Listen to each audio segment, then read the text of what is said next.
வணக்கம். நான் டாக்டர் பாலாஜி, பச்சிளம் குழந்தைகளுக்கான சிறப்பு மருத்துவர். இன்றைக்கி பார்க்க போகிற டாபிக் என்னென்னா, குழந்தைகள் குறிப்பாக பச்சிளம் குழந்தைகள் அடிக்கடி தும்முவாங்க.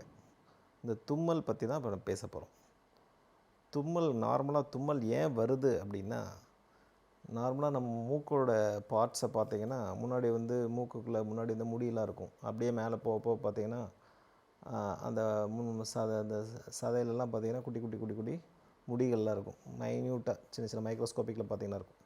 ஸோ குழந்தை சுவாசிக்கும் போது ஏதாவது தூசு உள்ளே போச்சுன்னு வச்சுக்கோங்களேன், அதை ஃபோர்ஸ்ஃபுல்லாக வெளியில் கொண்டு வரும். It's reflex. தூசு ஏதாவது மாட்டுச்சுன்னா அதை ஃபோர்ஸ்ஃபுல்லாக வெளியில் கொண்டு வர mechanism. It is reflex mechanism. Sneezing, தும்மல்ங்கிறது it is reflex mechanism. So இது நார்மல். இது பச்சிளம் குழந்தைகள், அந்த குழந்தைகள் அடிக்கடி இந்த மாதிரி ஏதாவது காற்றை சுவாசிக்கும் போது அதில் டஸ்ட்லாம் ஏதாவது இருந்துச்சுன்னா உள்ளே போகும். அதை வெளியில் கொண்டு வரதுக்காக தும்முறாங்க. ஸோ இது தும்மல்ங்கிறது இது நார்மலான ஒரு ரெஸ்பான்ஸ். It's reflex.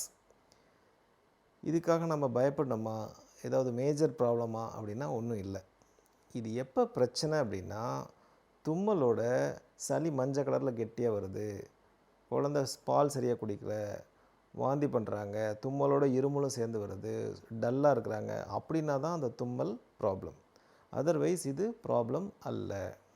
ஓகே, நன்றி, வணக்கம்.